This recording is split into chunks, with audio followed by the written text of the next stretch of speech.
Yo, I'm Doug with D&E in the garage. Today I want to talk about getting out of trouble. Alright, here's what I mean by that. Think about the last time you worked on a car, an older Jeep or a truck, or anything that's been outside for a while. What did you encounter? Probably encountered a lot of these.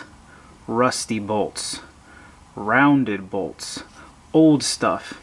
Maybe you encountered problems from the previous owner. What I want to go over today are my top 5 tools for getting yourself out of trouble when you're dealing with rusty bolts, rounded bolts, broken bolts, or any kind of difficult fastener you may encounter while working on your whip. Alright, the first tool I want to talk about for getting yourself out of trouble is a hammer. No, not your grandfather's framing hammer. I'm talking about a big freaking hammer. The BFH. Having a hammer like this is going to make all the difference if you're working on an old car, right? Let me show you a couple ways that a hammer like this will get you out of trouble. The first way that a hammer like this is going to help you out of a tricky situation like this one, where the bolt is just stuck inside the nut, alright? No matter how hard I try, I just can't get it to move. I like to call this trick persuasion. We're going to take the wrench, put it on there. So we're going to take our BFH. And we're going to gently persuade that nut to move. Now once you got it moved a little bit, chances are you'll be able to get it. But if not, a couple more taps. Oh yeah, there you go. There we go. Just like that, you're out of the jam. Having a hammer like this around is good in 100 other ways as well. Most notably if you got a bolt that doesn't want to come out of the hole. What I'm thinking of right here is control arm bolts, you know what I mean? A lot of the times they get rusted in, and you can wiggle them all you want. You can try to hit them with a pathetic little hammer like this, which is a great hammer, right? S-swing hammer, it's a beautiful thing, but it has no place in a mechanic's shop. Alright, I use this hammer if I have to change a U-joint. I use this hammer if I have to gently persuade brake calipers off. I use this hammer all the time. You've seen it in other videos. That's why it's all mulched up down here, because I use it all the time to help me persuade a wrench to go the direction I need it to. Alright, the next tool is actually a twofer. The buddy bar and the buddy wrench. Let me explain. Alright, the buddy bar is the oldest trick in the book. It's the first thing you learn when you're working on cars or whatever, right? It works on the idea of leverage. You got your breaker bar, you got your ratchet on the bolt, right? But there's just not enough oomph to get it to go where you're trying to get it to go. So what do? You slip a bar over the end, effectively lengthening your lever, and it gives you that extra bit of leverage you need to break that bolt off. You know what I mean? Now this is the little guy that I carry around in my toolbox if I'm on the side of the road and I need a little oomph. This is the buddy bar I use when I'm at home. Coming in at 3 feet long. I've yet to find the bolt that when I slip this bad boy over the end of this, it doesn't break loose. In fact, I broke more breaker bars than anything else with this thing, you know. But it just illustrates the point that if you got a long enough lever, you can move anything. A buddy bar can be as big or as small as you need it to be. The only requirement is that it fits over the end of your breaker bar or ratchet, and it's not going to break itself. The second half of this is the buddy wrench. Now let's say you've got this wrench on your bolt down here, but you just don't have enough leverage to really knock it off. And because of this box end, there's a good chance your buddy bar is not going to fit over it. What is a man to do? Well, you can take another wrench, slip it over the teeth like this, and now you have a very long lever with which to try to pry off. Now there are downfalls to this. One, this is a little unstable, so it does have a tendency to want to slip around. You may have to put a hand here to hold everything together. More notably though, I've broken a lot of wrenches right here doing this, but sometimes that's a risk you have to take. So if you can't get your buddy bar, maybe you go for a buddy wrench.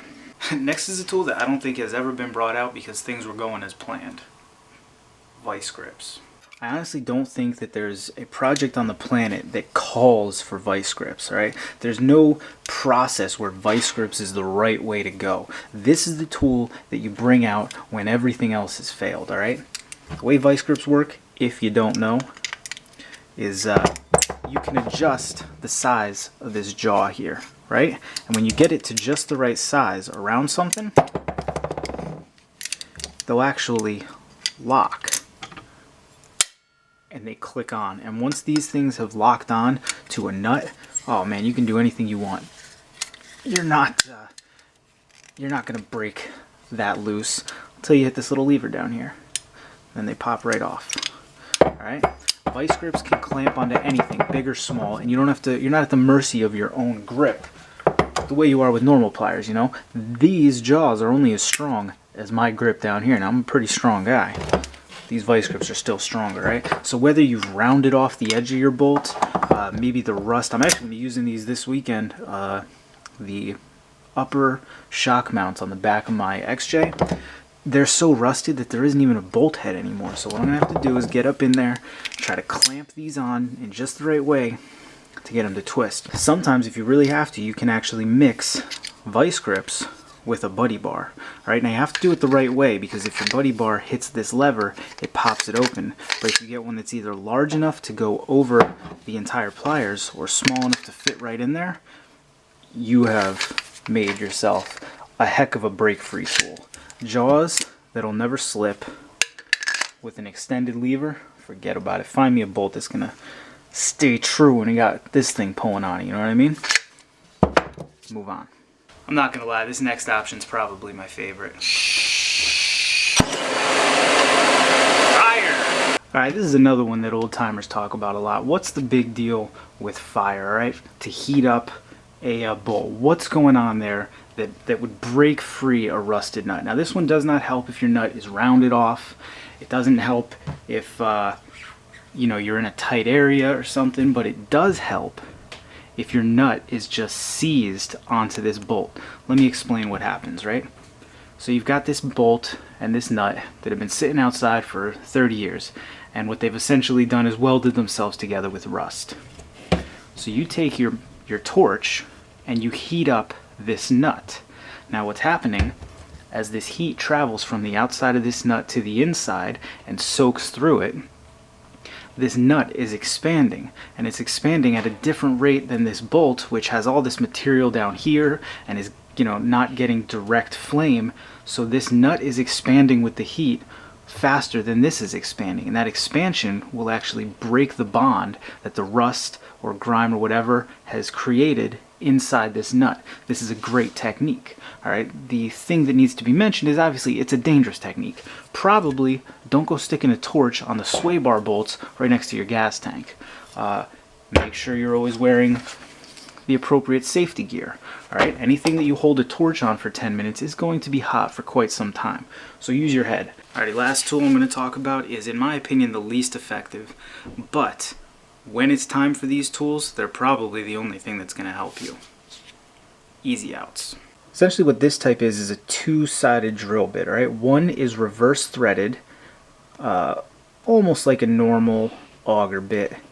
And then the other side is this two-blade reverse drill bit. And the whole idea is this. Let's say this is a bolt head. This used to look like this, but the head snapped right off it, all right? And it's inside your block or something. Now, you don't have a ton of options here. All right, what you're going to need to do is drill this out. Now, if you can drill a hole in it in the normal direction, but if it breaks free while you're doing that, you're essentially tightening it into the hole further. So you want to use a reverse threaded bit. All right, now they sell just left-hand bits. Get you a nice size hole. Then you put this wedged side into the hole. And what it does is, as it's reverse threading in, at a certain point, since it's wedge-sized, wedge-shaped, it will catch. And hopefully, it will break this bolt free. And as this is spinning this way, this will come out the way it should. It's working on the idea that you now have opposing threads. Right? Your stud is traditionally threaded. This is reverse threaded. This catches in this stud after you've made a hole with this side, and hopefully it will pull this out.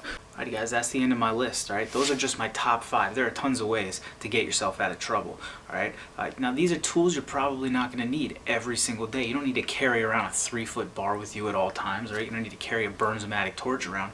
But it will behoove you to have a couple of these options around whenever you can. Alright, I hope your day never gets so screwed that you have to pull out the blowtorch or the buddy bar or anything. But if it does, I hope you found something on here helpful. If you did find anything helpful, go ahead and hit that subscribe button, hit that like button. Thanks for watching. See you next time.